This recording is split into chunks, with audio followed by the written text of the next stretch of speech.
नमो अरिहन्ताणं नमो सिद्धाणं नमो आयर्याणं नमो उवज्जायाणं नमो लोये सव्वसाहूणम्।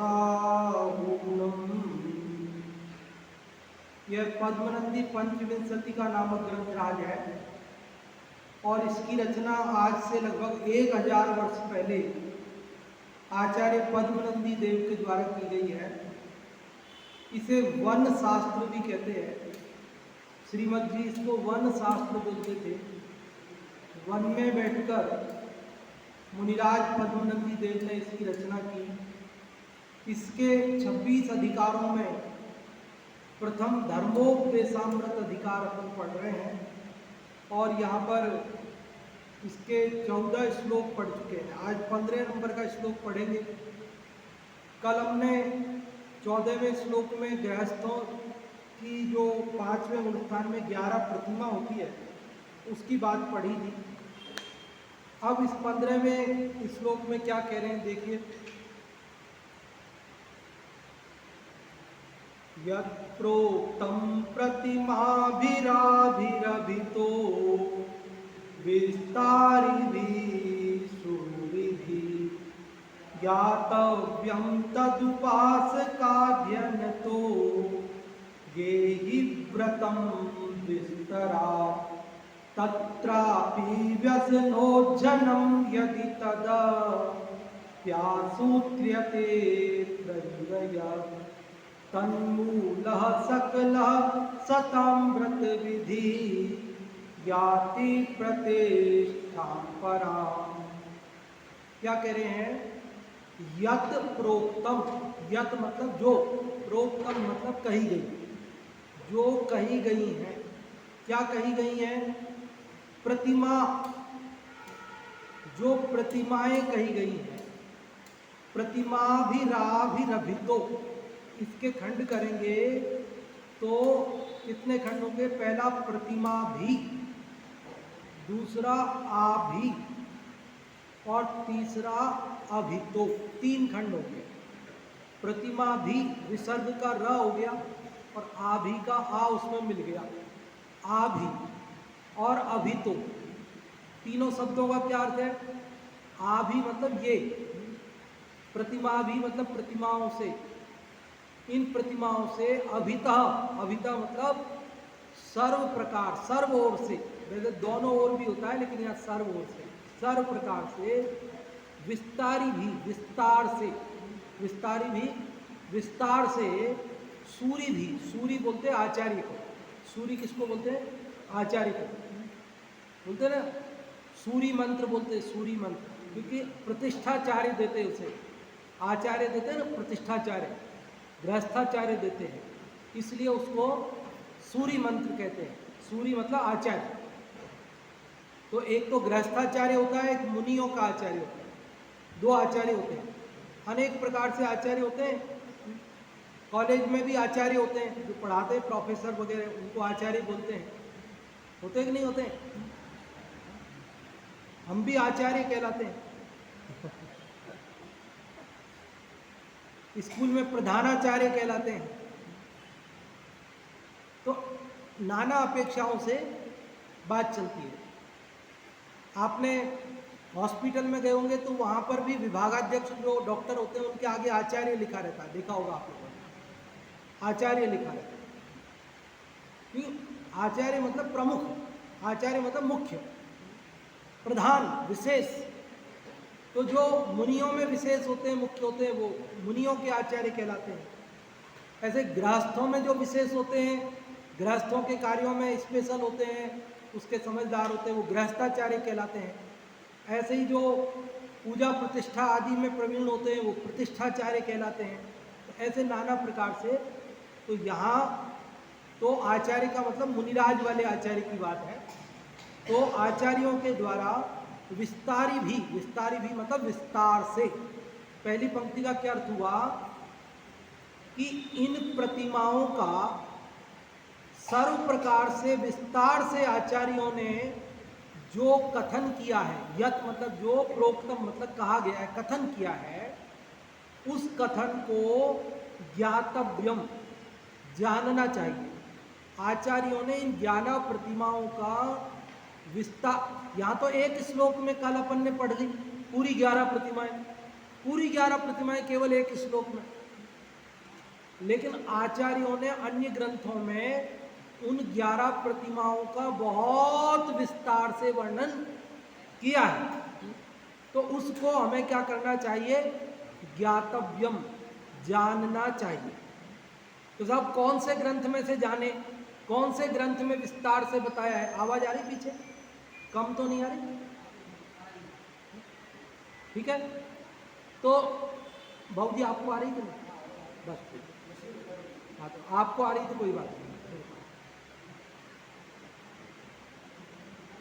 क्या कह रहे? तो कौन से ग्रंथ से जाने? तो बोले वैसे तो बहुत ग्रंथों में है, लेकिन तद उपासकाध्ययन तो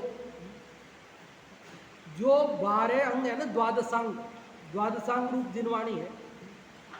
पहलो आचारांग बखानो, पहला आचारांग, दूसरा सूत्र कृतांग, ऐसे जो 12 अंग हैं उनमें जो ये छठे नंबर का अंग है उपासकाध्ययनांग, छठवां नंबर है।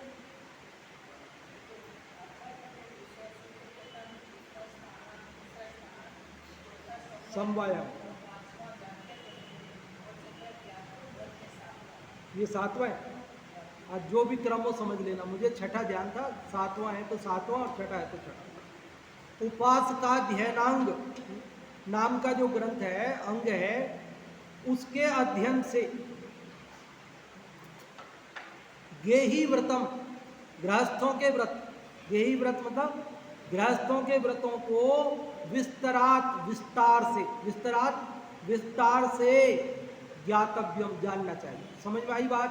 पहली लाइन में क्या कही कि ये प्रतिमाएं आचार्यों के द्वारा सर्व प्रकार से विस्तार से कही गई हैं, उसे उपासकाध्ययन से गृहस्थों के जो व्रतों का विस्तार से वर्णन है उसे जानना चाहिए। तत्रापि व्यसनोज्जनम, तत्रापि मतलब वहां भी, तत्रापि, तत्र मतलब वहां, अपि मतलब भी, वहां भी व्यसनोज्जनम, क्या? व्यसनों का उज्जन, उज्जन मतलब त्याग, उज्जन मतलब व्यसनोज्जनम, व्यसनों का त्याग। वहां पर भी पहले 11 प्रतिमाओं से पहले क्या त्यागने की बात की है? आचार्यों ने 11 प्रतिमाओं का वर्णन किया है। मुझे कम आ रही आवाज, इसलिए मुझे लग रहा है आपको भी कम आ रही होगी। ऐसा होता है ना, माँ को सर्दी लगे तो बच्चे को ओढ़ा देती है, उसको लगता है बच्चे को ठंड लग रही होगी, और माँ को गर्मी लगे तो उसको लगता है कि बच्चे को गर्मी लग रही होगी, पंखा चला देगी। अब बच्चे को क्या लग रही है वो पता नहीं लेकिन वो तो माता को जैसा लगता है वैसा वो बच्चे के लिए कर देती है। तो ऐसे अब हमको जैसा लगता है कि आवाज़ कम आ रही, तो हमको लगता है आपको भी कम आ रही होगी।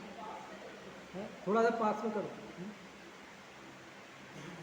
इसलिए आपने देखा होगा ये माइक जब सेट किया जाता है ना, तो मंचों पे पंच कल्याण को वगैरह में एक स्पीकर का मुंह मंच की तरफ करके लगा देते हैं, तो वो वक्ता को भी आवाज़ पता पड़ती रहे कि भाई कैसी आवाज़ आ रही है। मतलब मुझे एक स्पीकर 10 तो आपकी तरफ लग रहे हैं और एक वक्ता की तरफ लगाते हैं।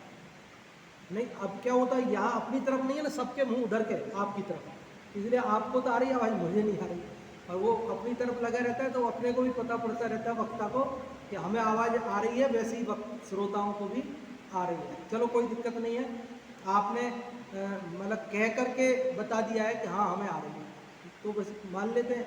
क्योंकि जब चांद यहाँ नहीं दिखता है, दूसरी जगह दिख जाता है तो ईद हो जाती है यहाँ नहीं दिखे, दूसरी जगह दिख जाए तो वहाँ से मंगा लेते हैं वो उसकी तो आपने बता दिया। चलो, तो तीसरी पंक्ति समझ में आ रही, तत्रापि व्यसनोज्जनम, वहाँ पर भी व्यसनों का त्याग बताया है। अन्य ग्रंथों में भी 11 प्रतिमाओं से पहले किसका त्याग बताया है? यदि वहां पर भी बताया है तो तदपि आसूत्र्यते अत्रैव यत्, तद उनका, इनका व्यसनों के त्याग का आसूत्र्यते कहा जाता है, लिखा जाता है, अत्रैव यहाँ भी हम व्यसनों के त्याग की बात लिखते हैं, क्योंकि अन्य ग्रंथों में भी व्यसनों की त्याग की बात 11 प्रतिमाओं से पहले कही गई है। समझ में आ रही कि नहीं आ रही बात? 3 पंक्तियां पढ़ चुके अपन। पहली पंक्ति में क्या कही कि इन 11 प्रतिमाओं का विस्तार से सर्व प्रकार से आचार्यों ने कथन किया है। दूसरी पंक्ति में क्या कहा कि उसे उपासकाध्ययन से गृहस्थों के व्रतों का विस्तार से जानना चाहिए। और तीसरी लाइन में क्या कहा कि वहां पर भी व्यसनों के त्याग की बात पहले कही गई है, इसलिए हम यहाँ पर भी व्यसनों के त्याग की बात पहले कहते हैं। तन्मूलः, कि क्यों वहां कही है और क्यों यहाँ कह रहे हो?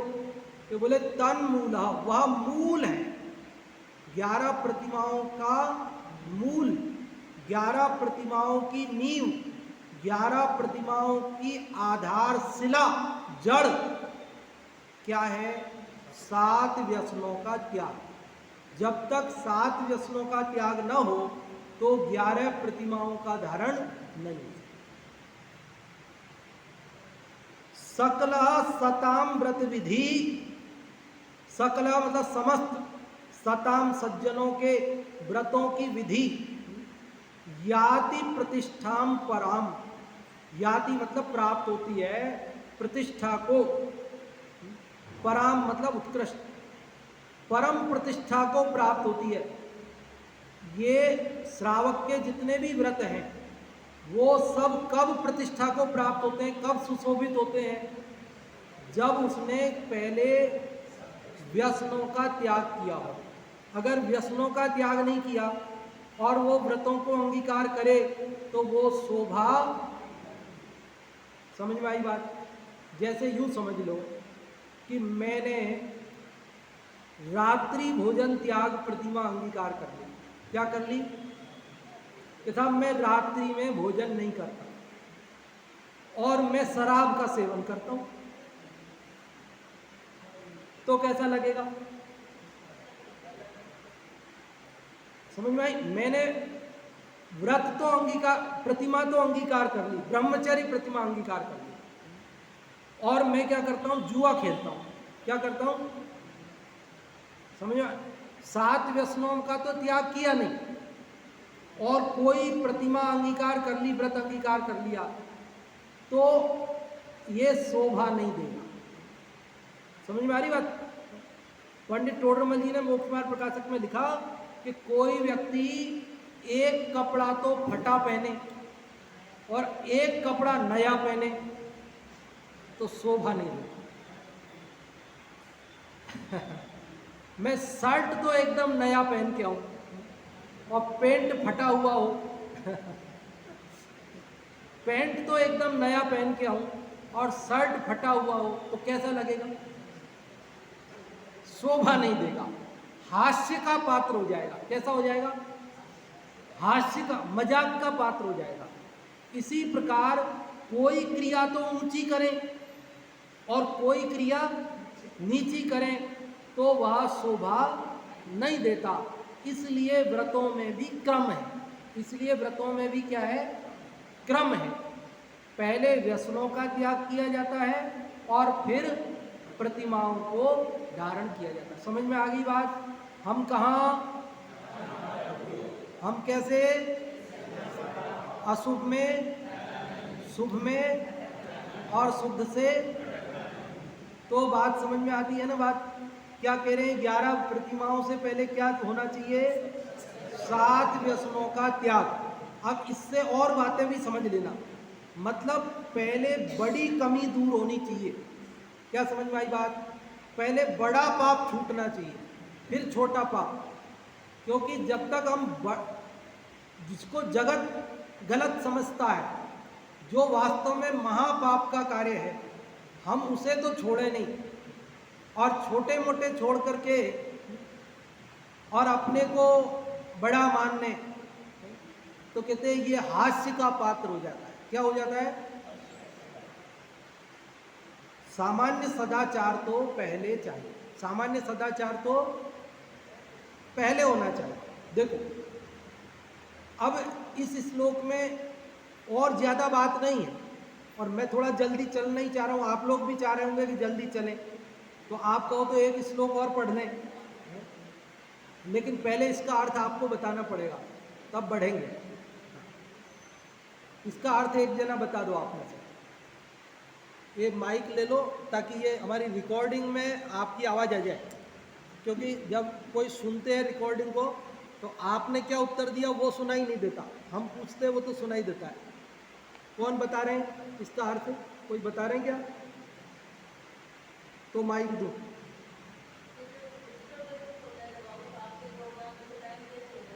टाइम वेस्ट हो जाएगा तो एक और लगाना पड़ेगा। आप याद दिलाना सुबह बाबूजी को। हाँ हाँ हाँ, बाबूजी को है, बाबूजी एक और खरीदना पड़े तो भले खरीद लें, एक माउथ पीस और खरीद लेते हैं। हाँ, कोई नहीं, ज़्यादा पैसे का नहीं आता है।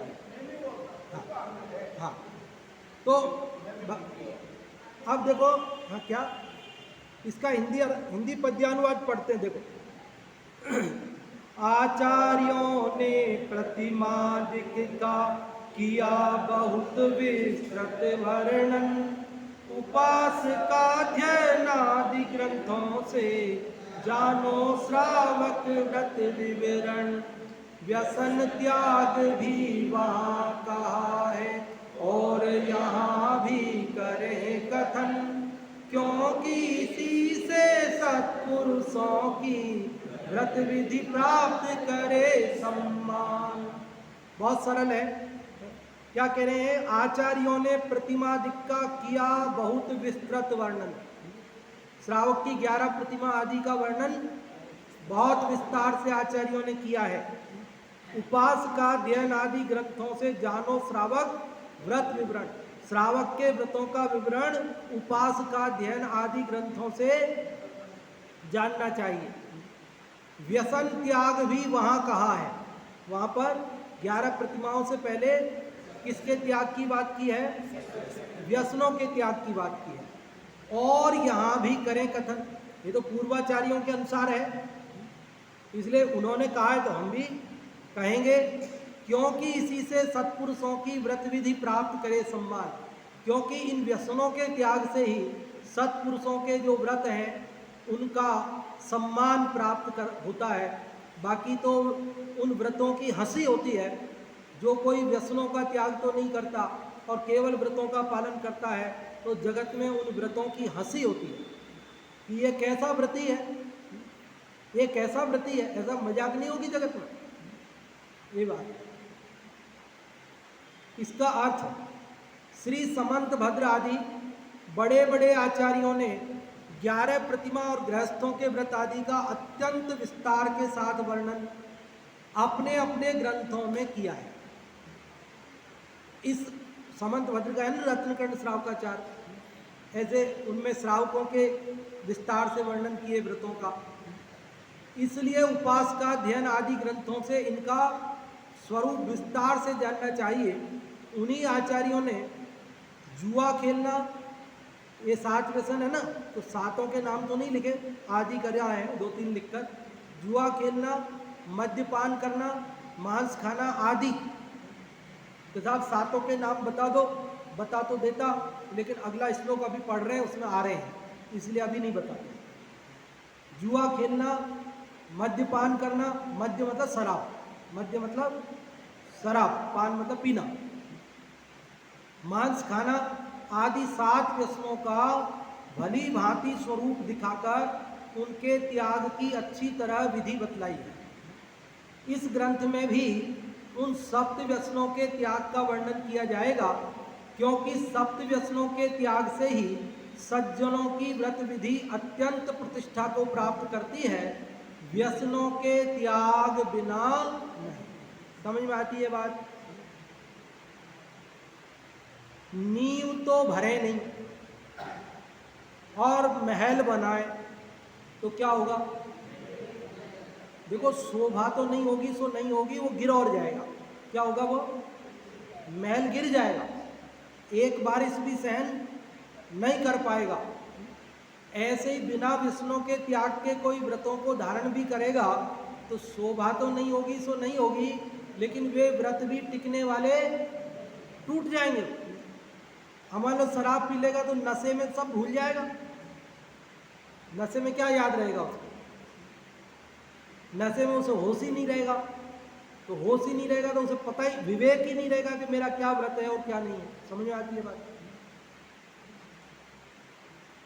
अब इससे ये सब बात आप समझ लेना कि अपन कोई भी धर्माचरण करते हैं तो उसके पहले मोटी मोटी भूल, जगत निंदनीय बातें, उनका तो त्याग सर्वप्रथम होना चाहिए। यद्यपि शुद्धम लोक विरुद्धम न करणीयम न चरणीयम। कई बातों में हम कहते हैं ये तो सही है, ये तो सही है, इसमें क्या दिक्कत है, कि जो गलत है वो तो गलत है ही, लेकिन जिसको जगत, सारा जगत गलत मानता है वो भी काम नहीं करना चाहिए, अन्यथा हमारे परिणामों में उथल पुथल होगी और शांति से हम सामायिक आदि नहीं कर सकते हैं। क्योंकि जब सारे जगत में हमारी निंदा होगी, क्या होगी, सारा जगत हमारी बुराई करेगा, तब क्या होगा कि हमारे परिणामों में चित्त विक्षेप होगा, मतलब परिणाम शांत नहीं हो पाएंगे। इसलिए लोक विरुद्ध कार्यों से भी बचना चाहिए। क्या करना चाहिए? लोक विरुद्ध कार्यों से भी बचना चाहिए। सरकार के नियमों के उल्लंघन से भी बचना चाहिए। किससे? अगर सरकार के नियमों का उल्लंघन करेंगे तो क्या होगा, चित्त सशंकित रहेगा। चित्त कैसा रहेगा? सशंकित रहेगा। अब मान लीजिए कर्फ्यू लग रहा है और अपन दर्शन करने आ रहे हैं तो चित्त में शंका रहेगी, रास्ते में कोई पुलिस वाला नहीं मिल जाए, कोई रोक नहीं लेवे, कोई मंदिर पे नहीं है, और कदाचित रोक ही लिया, कदाचित पकड़ ही लिया और कल अखबार में अपना नाम ही आ गया, तो क्या होगा कि धर्म की अप्रभावना भी होगी। क्या होगी? धर्म की अप्रभावना भी होगी। गलती तो एक करेगा और सजा सबको मिलेगी। सारे जगत में ये बात चलेगी, जैन लोग सरकार के नियमों को नहीं मानते, भले एक नहीं माने, बाकी सब मान रहे, एक नहीं माने, लेकिन वो एक की वजह से क्या होगा, समझ में आ रही बात?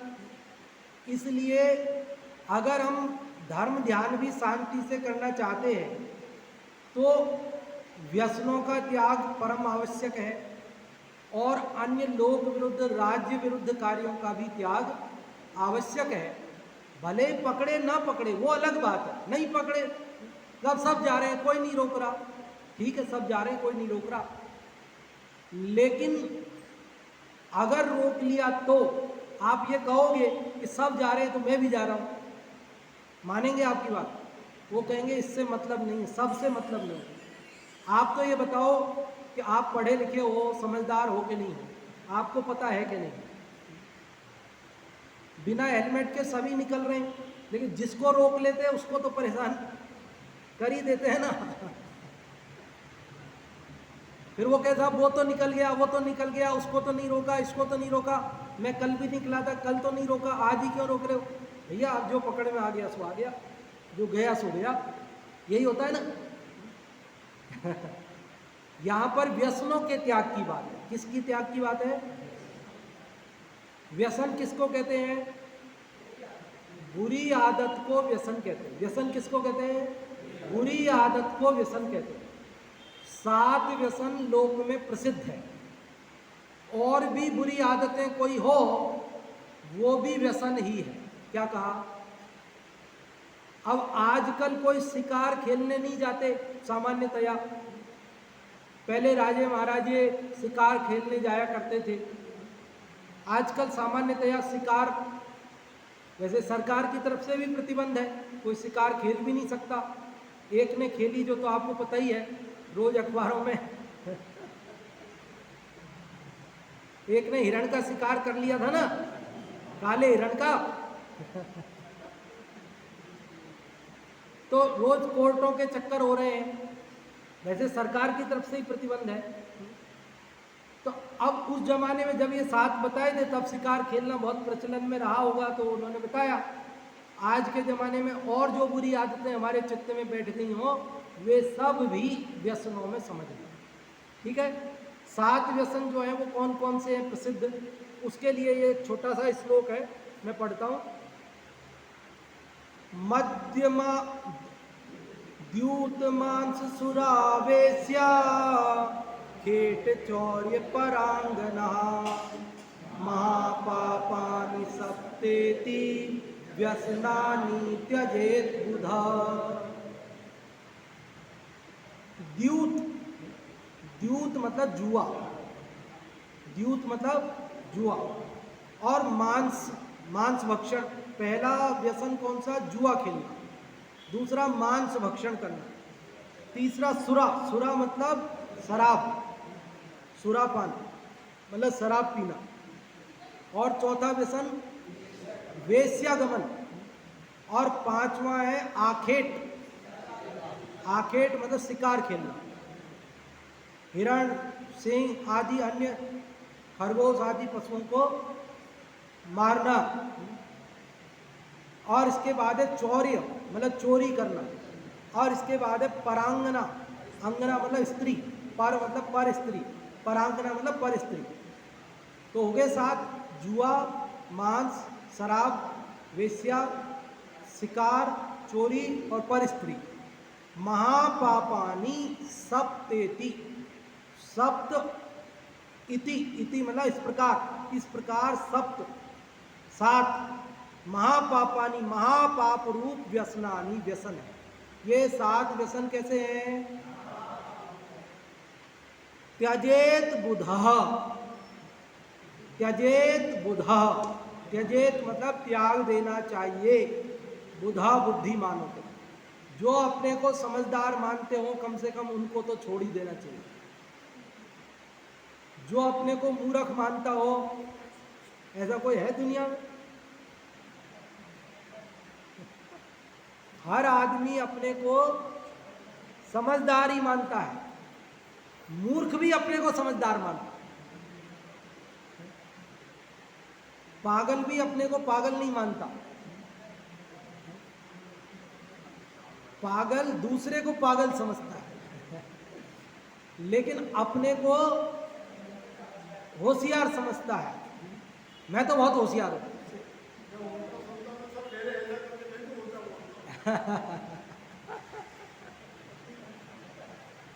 मतलब तो ये कह रहे बुद्धिमानों को तो छोड़ देना चाहिए। तो बुद्धिमान कौन है? किस?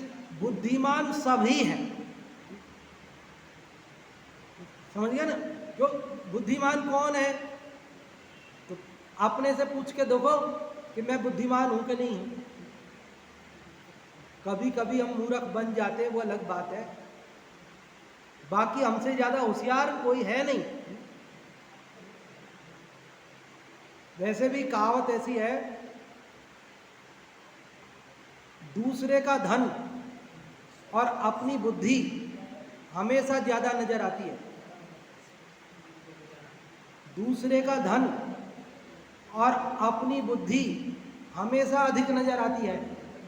अपने पास कितने भी पैसे हों तो ये लगता है उसके पास ज्यादा है, मेरे पास कितने भी पैसे हों तो उसके पास मेरे से भी ज्यादा।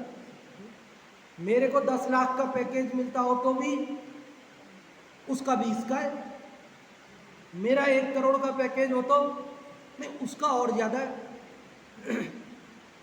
धन हमेशा दूसरे का ज्यादा लगता है, जो पता तो है नहीं, दिखाते थोड़ी सब अपना धन निकाल के बाहर, तो हर एक को लगता है दूसरे का धन ज्यादा है। और बुद्धि हमेशा वो क्या समझता है मानव प्रवृत्ति। तो हमारी जो प्रवृत्ति है उसी को पकड़ लिया उन्होंने, पद्मनंदी आचार्य ने। उन्होंने कहा तुम बुद्धिमान हो ना भैया। बच्चे से बोलते हो नहीं बेटा तू तो समझदार है, बस ऐसे ही कह रहे तो भैया तुम तो समझदार हो, तो तुम्हें तो इन व्यसनों का त्याग अवश्य ही कर देना चाहिए। क्या समझ में आई बात? इस 15 नंबर के कौन सा 16 नंबर के श्लोक में क्या बात बताई जा रही है? 7 व्यसनों के नाम बताए जा रहे हैं और साथ में उन 7 व्यसनों को छोड़ने की प्रेरणा दी जा रही है। कौन से 7 व्यसन? पहला कौन सा? दूसरा कौन सा? तीसरा कौन सा? चौथा, पांचवा, छठवां और सातवां। ये 7 व्यसन कैसे हैं? महापाप के कारण है, महापापमय है। इसलिए इन महापापमय सप्त व्यसनों का क्या करना चाहिए? खूब सेवन।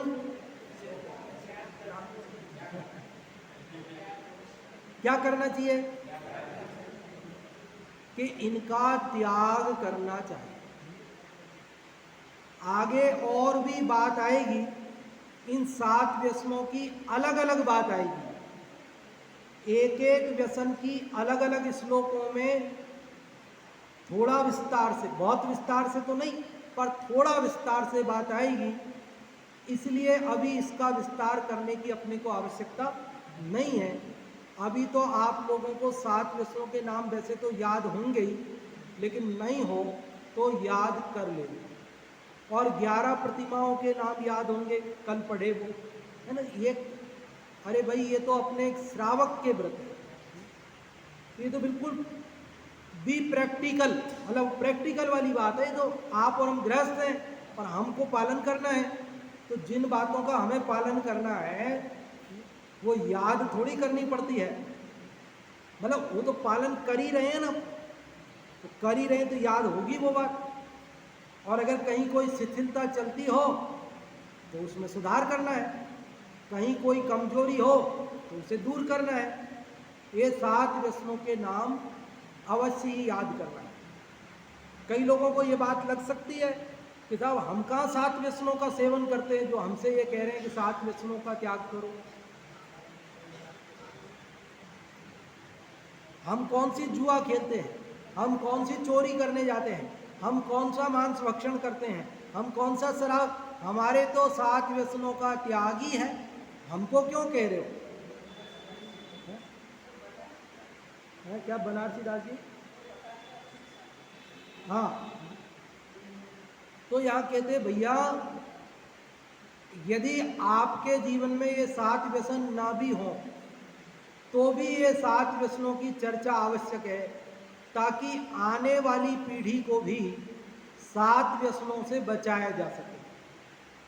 हमारे पूर्वजों ने 7 व्यसनों की चर्चा करके हमको सावधान कर दिया, इसलिए हम बच गए। और हम भी अपने बच्चों को ये 7 व्यसनों की चर्चा करके सावधान कर देंगे तो वे भी बच जाएंगे। अन्यथा उन्हें पता ही नहीं चलेगा कि ये बुरी आदत है, ये बुरे काम है, हमें नहीं करना है, और वे इन्हें करने लग जाएंगे। इसलिए हर काल में, हर समय में आचार्यों ने 7 व्यसनों की चर्चा की है, क्योंकि कोई भी व्यक्ति भटकना नहीं चाहिए, कोई भी बच्चा भटकना नहीं चाहिए। एक भटकेगा तो आने वाली कितनी ही पीढ़ियां भटक जाएंगी, मालूम है ना। एक पीढ़ी भटकेगी तो बोलो क्या होगा? कितनी पीढ़ियां भटक जाएंगी। इसलिए ये बहुत सावधानी की जरूरत है कि 7 व्यसनों का त्याग तो प्रत्येक के होना ही चाहिए। श्रावक के जो अष्टमूल गुण हैं उनमें नाना प्रकार से भेद बताए, कहीं 3 मकार 5 उदुम्बर फल का त्याग बताया, कहीं 7 व्यसन का त्याग बताया, ऐसे अलग अलग प्रकार से उसमें गिनाए हैं। कहीं 5 अणुव्रत और मध्यमांश मधु का त्याग बताया।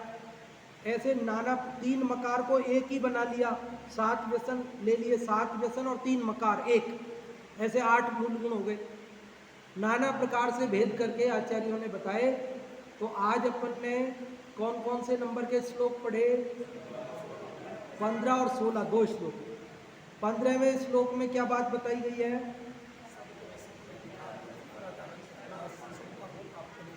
क्या अजित भैया?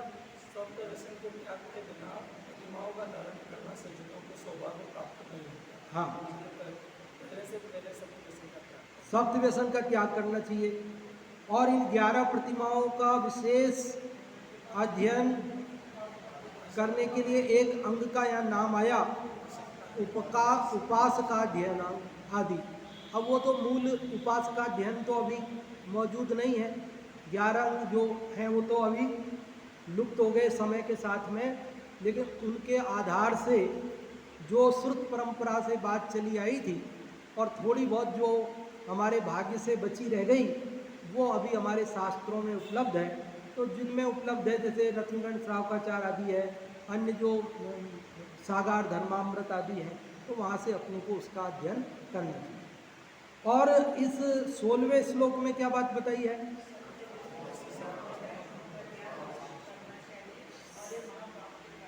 बहुत बढ़िया। तो आज अपन ने इस प्रकार से ये 2 श्लोक पढ़े। अगला श्लोक 18 नंबर का 17 नंबर का कल पढ़ेंगे, जिसमें जुआ, जो पहला व्यसन है जुआ, उसके त्याग की क्यों आवश्यकता है वो बात करेंगे। ये सब प्रैक्टिकल बात हमारे जीवन में काम आने वाली है और ये सब चर्चा हमें घर जाकर बच्चों के सामने जरूर करनी चाहिए। ये भाई ये शास्त्र जी में ये बात आई, ये आई, ऐसी आई। आप और हम सोचते हैं कि हमारे तो बच्चे भी बचे हुए हैं, कि हाँ बचे तो हैं, आज तक बचे हैं, लेकिन कल भी बचे रहें, इसके लिए ये चर्चा आवश्यक है। जैसे अन्य बातें बच्चों को सिखाते हैं, वैसे ही ये सब बात भी हमें सिखानी चाहिए। अभी चर्चा अपन पूरी करते, जिनवाणी स्तुति करेंगे।